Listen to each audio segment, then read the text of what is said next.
sport I've been doing for a very long time. Can you guess what it is based off this? If you said skiing, you would be right. This is a ski boot, and it's what I use to ski every day. This is my pair of skis. These skis have gotten me through so many things. I've been skiing for so many years. I don't remember what it's like to struggle in the sport I do. I remember when I started learning, it felt like skiing just clicked for me. Of course, I still had those hard times, but honestly, I can't even remember if I struggled or if I didn't struggle when learning how to ski. It's been so many years. I've been skiing for over 8 years. Until recently, a couple years ago, I started a new sport.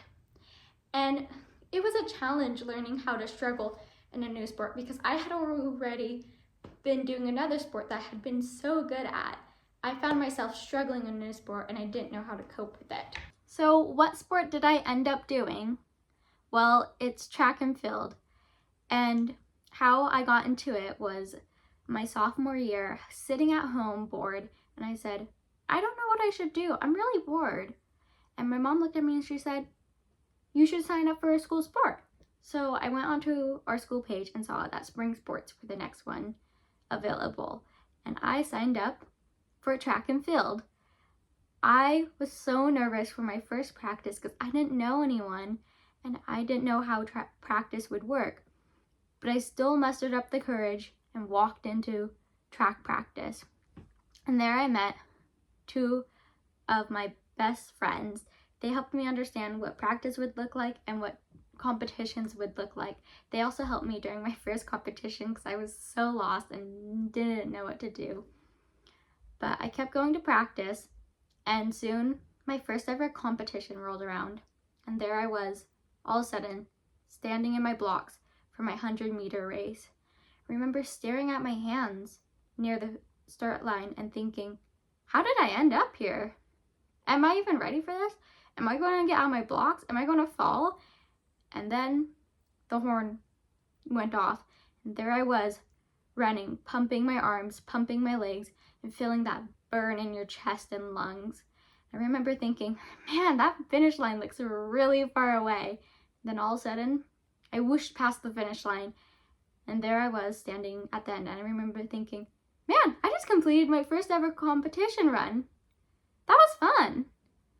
And then after the competition was over, I looked at my time and saw I got dead last. I got last place in my run. I had the lowest time. I had the longest time running, so I was in last place. And I remember thinking, man, I really suck at track. And I was thinking to myself, do I even want to do track? I'm really bad at it. And I talked to my mom and I said, I don't know if I want to do track. I'm really bad at it. I got last place. And also in my long jump, I also got last place. And my mom looked me in the eyes and said, do you care about being good in this sport? Or are you just having fun doing it? I remember thinking, I am having fun doing it even though I'm really bad at it. She said, do you like the adrenaline you get at the start when you're in your blocks before the race? And I said, yeah, I do. I do really like that adrenaline. And she said, so what's the problem? Why do you want to quit? And I said, well, I'm embarrassed that I'm last. And she said, who cares about your score besides yourself? And I said, I don't think anyone is looking at my score besides me. She said, yeah. She said, do you enjoy going to practice and working out and hanging out with your friends? I said, yeah. She's like, do you enjoy long jump and running? And I said, yeah. And she said, so why would you quit? Even though you might not be the best, you're still having fun. And I said, you're right. I am having fun. So why would I quit?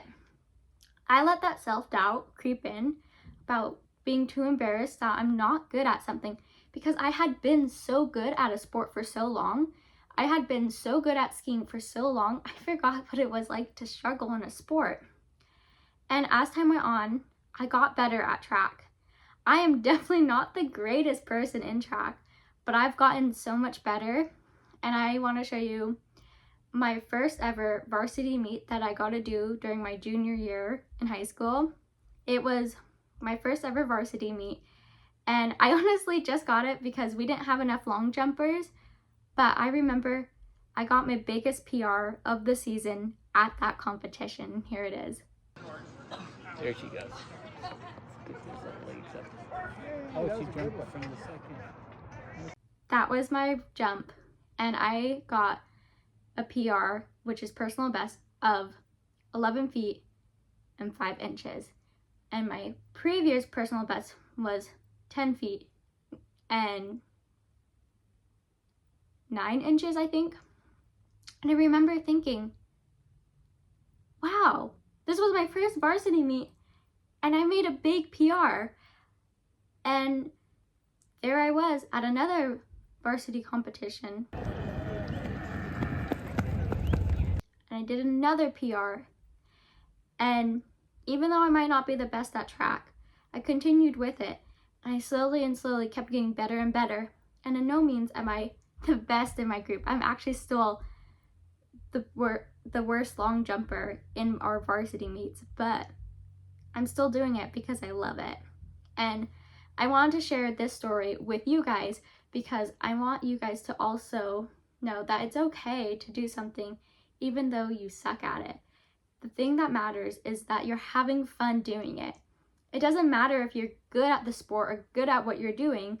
Are you having fun doing it? Because that's all that matters. And I want to share that lesson with you because joining track helped me realize that lesson.